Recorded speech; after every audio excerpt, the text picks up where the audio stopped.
Hello, hello, hello! Doc Bryce here. Good morning, Subic.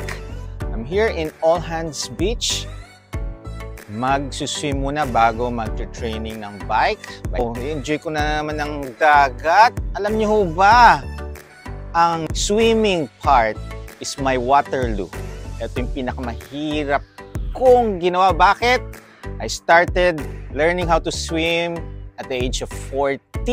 Pero hindi yan naging balakid para matutunan ko ang lumangoy. At any age you can learn how to swim. Basta ang mahalaga, consistency. Adapt and we will evolve. Be the best version of yourself. Bye!